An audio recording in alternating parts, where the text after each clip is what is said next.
So this would be the lecture 6 of IR series. इसमें liberalism को we would be discussing again a grand theory liberalism.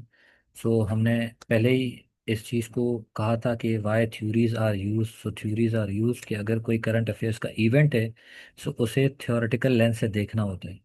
जैसे realism advocate है कि selfish and brutal nature का, तो liberalism actually corporation को promote करता है या ह्यूमन काइंड जो नेचर है उसे उसका एडवोकेट है। सो classical will deal with individual conduct और न्यू या स्ट्रक्चर वो जो स्ट्रक्चर के साथ एंड कॉपरेशन के साथ डील करेगा। सो क्लासिकल लिबरलिज्म की बात की जाए जिसे आइडियलिज्म भी कहते हैं, वो ह्यूमन के अच्छे बिहेवियर या अल्ट्रुइज्म को के साथ डील करता है। अगेन रियलिज्म के साथ ये वेरिएंट ऑफ थॉट है, मतलब क्लैश करता है। रियलिज्म से इसके ह्यूमन का बिहेवियर जो है वो सेल्फिश है, बट लिबरलिज्म से कि काइंड है। देन वी सी कि there is a new liberalism जिसे स्ट्रक्चरल लिबरलिज्म भी कहा जाता है। Both are same thing. वो कहता है कि जी दुनिया के अंदर एनार्किकल स्ट्रक्चर है, जो कि सिर्फ न्यू लिबरलिज्म नहीं कहता, लेकिन अ, जो आपका स्ट्रक्चर रियलिज्म है या न्यू रियलिज्म है वो भी यही बात कहता है। This is why it is a positive of a thought means एक ही बात कन्वर्जेंस है। लेकिन व्हाट न्यू रियलिज्म से इसके ये जो इंटरनेशनल नारकी है वो क्लैशेस को प्रमोट करती है, कॉन्फ्लिक्ट को प्रमोट करती है, but new liberalism says no, it promotes cooperation. ठीक है। तो कहाँ ये वेरिएंट है और कहाँ ये पॉजिटिव है, this is what we have discussed. अब व्हाट दे से कि peace and prosperity via cooperation is possible in liberalism. ये कहते हैं कि भाई peace and prosperity via cooperation is possible. So अब ये क्लासिकल लिबरलिज्म वाले इंडिविजुअल से डील करते हैं, फर्स्ट ग्रेट डिबेट्स हैं वी हैव डिस्कस ह्यूमन की अच्छी नेचर के साथ। वो कहते हैं जी यही मीन है रादर एंड के ह्यूमन की काइंड नेचर है, यही आपको कॉपरेशन की तरफ ले जा सकती है। So this is the mean to achieve some end. और यही चीज जो है ह्यूमन को कंपेल करती है to display immoral side, right. इसी वजह से स्टेट जो है अपनी कैपेबिलिटीज के ऊपर फोकस करते हैं। अगर इंस्टीट्यूशन इदारे ठीक हों तो ही हम ह्यूमन डेवलपमेंट को, जो आपकी life liberty and pursuit of happiness है, इस चीज़ को अचीव किया जा सकता है। और इसी this is the life liberty and pursuit of happiness can only achieve peace and prosperity in the globe. So आपका रेफरेंट ऑब्जेक्ट कौन बन जाता है, इंडिविजुअल। और इंडिविजुअल का कंडक्ट ही आपकी स्टेट पॉलिसीज को ऑल्टर करता है, अफेक्ट करता है। एंड यही चीज़ फिर आपको एंड गोल ह्यूमन डेवलपमेंट को प्रमोट करता है। So what is actually the point के आपके जो इंडिविजुअल होते हैं those are central focus of this classical liberalism, और इसी से पीस एंड प्रॉस्पेरिटी अचीव होती है। But on the contrary we talk about the new liberalism also called the Wilsonian. So Wilson जो है इसके साथ ये थ्योरी को एसोसिएट किया जाता है। वुडरो विल्सन जिसने 14 पॉइंट दिए थे और यूएस प्रेसिडेंट था। सो इस वजह से भी विल्सन का नाम लिया जाता है कि विल्सन गेव इज 14 पॉइंट। और इसी 14 पॉइंट की बेस पे यूनाइटेड नेशन, जो आपकी लीग ऑफ नेशन थी वो बनी थी। सो इसी वजह से न्यू लिबरलिज्म ऑब्वियस आपके इंस्टीट्यूशन को प्रमोट करता है, इस वजह से विल्सन का नाम लिया जाता है। He is Woodrow Wilson the then US president. इसे पॉजिटिविज्म भी कहा जाता है। Again we have talk what is positivism के how the world is actually, जो आपकी ऑब्जेक्टिव रियलिटी को आपको दिखाता है। थर्ड ग्रेट डिबेट से ली गई है, इंटरनेशनल नार्किक स्ट्रक्चर की बात करती है। वो कहते हैं जी power politics is the problem. ठीक है। जो कि आपको विशेष साइकिल की तरफ ले जाती है, कि हमने रियलिज्म में बात की थी कि स्टेट फोकस ऑन अपनी कैपेबिलिटीज को बढ़ाने की तरफ ये लोग जाते हैं, और उसकी वजह से विशेष साइकिल ऑफ पावर सिक्योरिटी या पावर डायलेमा बनता जाता है। तो हमें एक लिबरल अप्रोच की ज़रूरत है। वो कैसे, कि दुनिया के अंदर इंस्टीट्यूशन बनाए जाएं और कॉपरेशन होनी चाहिए। तो कॉपरेशन विल प्रमोट या कॉपरेशन विल ब्रीड पीस, के लोग एक दूसरे के साथ इंटरडिपेंडेंट होंगे, तो देर देर आर चांसेस कि वो वॉर की तरफ नहीं जाएंगे। और इसी तरीके से पीस एंड प्रॉस्पेरिटी अचीव की जा सकती। तो इन दोनों का जो कॉमनैलिटी है वो यही है कि both go for piece and prosperity. एक जगह इंस्टीट्यूशंस की बात की जाती है और दूसरी जगह ह्यूमन डेवलपमेंट की बात की जाती है। तो both agrees for cooperation. Simple जबान में देखा जाए तो रियलिज्म व्हाट वाज के परसूट ऑफ पावर, लेकिन व्हाट लिबरलिज्म सेज के pursuit of cooperation. Again end goal हमारा नेशनल इंटरेस्ट को प्रिजर्व करना होता है। तो वो एक कहता है थ्रू पावर और एक कहता है थ्रू कॉपरेशन। फिर ये इमैनुअल कांट हैं जो इनके लिबरल स्कॉलर हैं।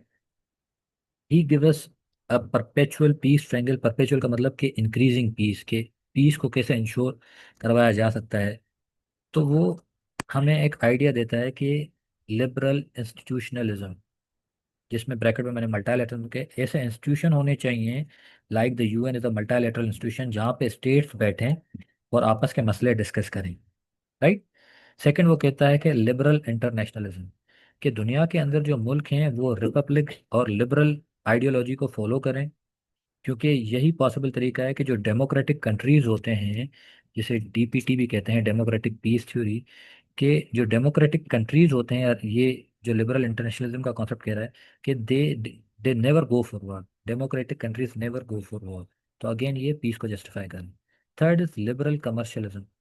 सो लिबरल कमर्शियलिज्म ये कहता है कि जो ट्रेड है, that should also be the interdependent trade. जब स्टेट्स आपस में इंटरडिपेंडेंट ट्रेड करेंगे तो ये आपका जो इंटरडिपेंडेंसी है that with breed peace. So again ये तीनों कॉन्सेप्ट आपके परपेचुअल पीस के कॉन्सेप्ट हैं, that says that perpetual peace के लिए आपके पास ये तीनों चीज़ें होना लाजमी है। अगेन डेमोक्रेटिक पीस थ्योरी को हमने डिफाइन किया कि no democracies go forward. Theory of doux commerce आती है लिबरल कमर्शियलिज्म में कि ट्रेड ब्रीड पीस, एंड ये मल्टीलैटरलिज्म के organisation international peace and security के लिए लाजमी है, जस्ट लाइक द यूएन। फिर लिबरल्स अपना एक रिफॉर्म एजेंडा देते हैं। ये रिफॉर्म एजेंडा ये कहता है कि हमारे पास हर चीज़ का सोल्यूशन है। सोल्यूशन किस तरीके से, कि सिक्योरिटी सोल्यूशन कैसे, कि हमने चैप्टर 7 यूनाइटेड नेशन जो बनाया हुआ है मल्टीलेटरल, उसके अंदर एक चैप्टर 7 रखा है दैट सेज कि किसी भी स्टेट की सिक्योरिटी का अगर इशू होता है तो there are two chapters, chapter 6 और चैप्टर 7। व्हाट चैप्टर 6 सेज कि अगर भी कोई कोई भी मसला होता है तो हम मीडिएशन, आर्बिट्रेशन या नेगोशिएशन से हल कर देंगे। अगर पीसफुल मेथड ये जो हैं तीनों, इनसे अगर हल नहीं होता, then we could go for chapter 7, के फिर हम या सैंक्शंस लगाएं उस कंट्री के ऊपर, या फिर हम इंटरफेयर करें। राइट। तो this is the security solution जो ये आपको लिबरल्स देते हैं। Then comes the political situation. Political situation ये कहता है कि हमने हर मुल्क को राइट ऑफ सेल्फ डिटर्मिनेशन दिया है। Every state has a right for a self determination, that is their political solution. Right. Third they give us the arm race solution. Arm race solution कहते हैं कि अगर कोई कंट्री आर्म रेस में जाता है, अपना पावर इंक्रीज करता है, so we have made this arm control and disarmament के लिए हमने ट्रीटीज बनाई हुई हैं, प्लेटफॉर्म बनाए हुए हैं, जस्ट लाइक द एनपीटी, और स्पेस एग्रीमेंट्स बनाए हुए हैं, या ऐसे ऐसी चीज़ें बनाई हुई हैं जो आपको आर्म रेस में जाने से रोकती हैं। Just like if you talk about NPT, just like we talk about chemical weapon convention, biological weapon convention, ये वो चीज़ें हैं जो आपको आर्म रेस से रोकती हैं, जहाँ पे आपने एक दूसरे के साथ मुआहदे किए होते हैं that stops you from arming yourself. Right. फिर आ जाता है आपका जुडिशियल सॉल्यूशन। तो वो कहता है कि हमने इदारे बनाए हुए हैं just like the ICJ, ICC, जो आपके इश्यूज जो हैं उन्हें सॉल्व करते हैं। फोर्थ थिंग जो है वो कहता है जी we have the legislative solution, कि आप एग्रीमेंट्स एंड ट्रीटीज करते हैं, दोज एग्रीमेंट्स एंड ट्रीटी को आप गुड फेथ में फिर सर्व भी करते हैं, जिन्हें पैक्टा सेंट सर्वेंडा भी कहा जाता है, कि pacts needs to be served in good faith, कि अगर आप किसी मुल्क के साथ ट्रीटी करते हैं तो आप उन्हें फिर कोशिश होती है गुड फेथ में उन्हें ओबे भी करें। अब मसला आ जाता है कि इनके ऊपर भी ऑब्वियस एक क्रिटिक होता है, कि लिबरल के ऊपर ये क्रिटिक आ गया। तो से दैट कि कॉपरेशन में भी कुछ मसले मसाइल आते हैं, कि कुछ फ्री राइडर भी होते हैं। Let's suppose if there is a UN, तो यूएन के अंदर कुछ कंट्रीज ऐसे होंगे जो कंट्रीब्यूट लेस करते हैं लेकिन उन बेनिफिट ज़्यादा लेते हैं।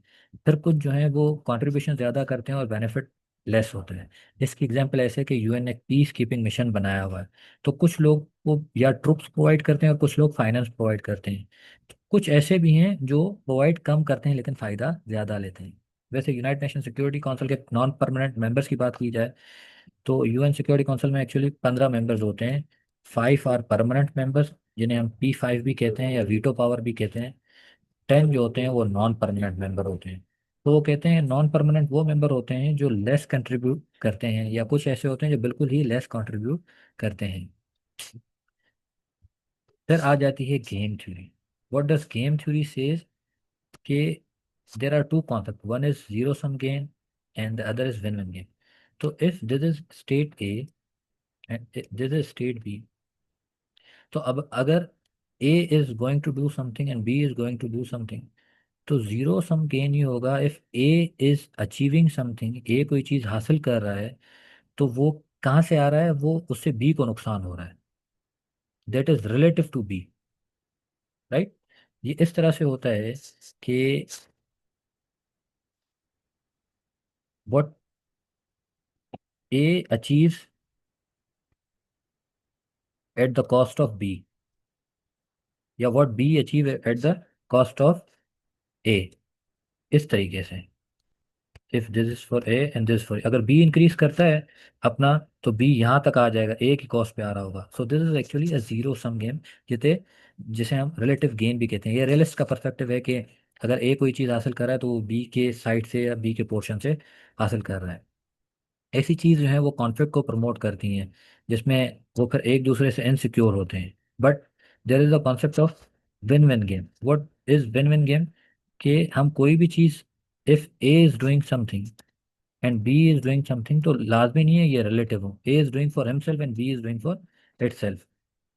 इन दोनों की एग्जाम्पल इस तरीके से दी जा सकती है कि if Pakistan does something and India does something, so ये फिर इनके लिए जीरो सम गेम होती है। इफ इंडिया कोई इकोनॉमी का कहीं मामले में आगे जाता है या मिलिट्री में आगे जाता है, तो पाकिस्तान कंसीडर इट एज कि वो eight the cost of my self, माए जा रहा है, राइट। तो ऑब्वियस पाकिस्तान भी जाएगा। तो it is that is why it is called a realist perspective. Win win game की बात की जाए तो if we see Pakistan on one side and Afghanistan on other side, अगर ये दोनों विन विन सिचुएशन को देखें और इस कंपटीशन में ना पड़े, रिलेटिव गेन की तरफ ना पड़े, तो दोनों जीत सकते हैं। It is possible for Pakistan and India, लेकिन वो अपनी जो अनसर्टेनिटीज हैं उन्हें फिर खत्म करना होगा, राइट। तो this is the concept of zero sum game and win win game, जो कि गेम थ्योरी कहलाती है। Then come the prisoner's dilemma. Prisoner's dilemma is prisoner's dilemma को इस तरीके से डिफाइन किया जाता है कि ये दो पार्टनर्स हैं, partner A and partner B. ये दोनों एक क्राइम कमिट करते हैं और पुलिस इन्हें पकड़ लेती है। जब पुलिस दोनों को पकड़ेगी तो ए को एक अलग रूम में रखा एंड बी को एक अलग रूम में रखा। They both are confined to separate rooms. Now police will come to A and police will come to B. दोनों से आके इंक्वायरी करेगी। अब ए को पता नहीं है कि बी क्या कहेगा और बी को पता नहीं है कि ए क्या कहेगा। अब दोनों के लिए एक डायलेमा आ गया है। अगर ए कन्फेस कर लेता है कि हाँ जी हम दोनों ने जुर्म किया है, बी भी कन्फेस कर लेता है कि हम दोनों ने जुर्म किया है, तो दोनों फंस जाएंगे। बट ए कहता है कि मैं कन्फेस नहीं करता, बट वो इल्ज़ाम लगाता है बी के ऊपर, and B does the same, तो भी दोनों फंसेंगे। अब दोनों के लिए एक चैलेंज बन जाता है कि वो दोनों क्या करते हैं। अगर दोनों होल्ड करें और दोनों ना माने, तो तभी ये बात फायदे में होगी। कि अक्सर police good cop bad cop खेलती है आपके साथ।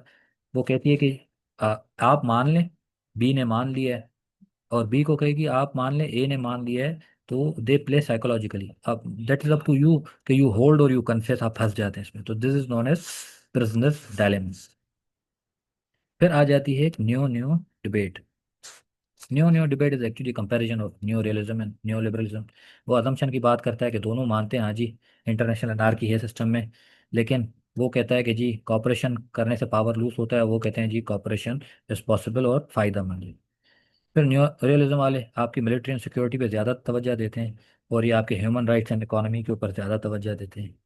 ये कहते हैं भी नेशनल सिक्योरिटी डिबेट होनी चाहिए, नेशनल पावर इंक्रीज होना चाहिए। ये कहते हैं जी नहीं, इंटरनेशनल कॉपरेशन होनी चाहिए और ग्लोबलाइजेशन को प्रमोट किया जाए।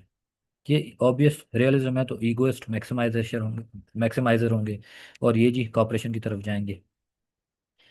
ये कहते हैं न्यू रियलिज्म के इंस्टीट्यूशन होने चाहिए, तब होने चाहिए कि जब फ़ायदा हमारा हो, रिलेटिव गेन होने चाहिए। अगर हमारी सिक्योरिटी एट स्टेक है, so we will not go for institution.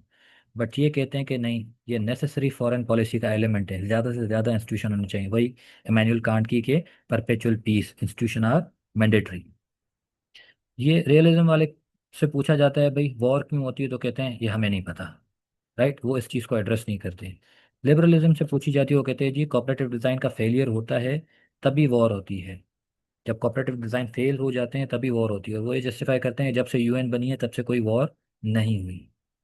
Globalisation के बारे में इनसे पूछा जाता है रियलिज्म वालों से, तो वो कहते हैं जी globalisation is a tool for power, power के लिए हर चीज़ होनी चाहिए। ये कहते हैं जी नहीं, सिर्फ पावर टूल नहीं, हमें इसे मैक्सिमाइज करना पड़ेगा। इनसे पूछा जाता है व्हाट अबाउट डोमेस्टिक पॉलिटिक्स, जैसे इट इज़ ओवर एम्फेसाइज, सारी डिबेट ही किस चीज़ के लिए है, नेशनल सिक्योरिटी के लिए है। जैसे नहीं जी, under emphasise international peace and security is mandatory. Right. तो this was all about liberalism. आगे कोई और थ्योरी करेंगे।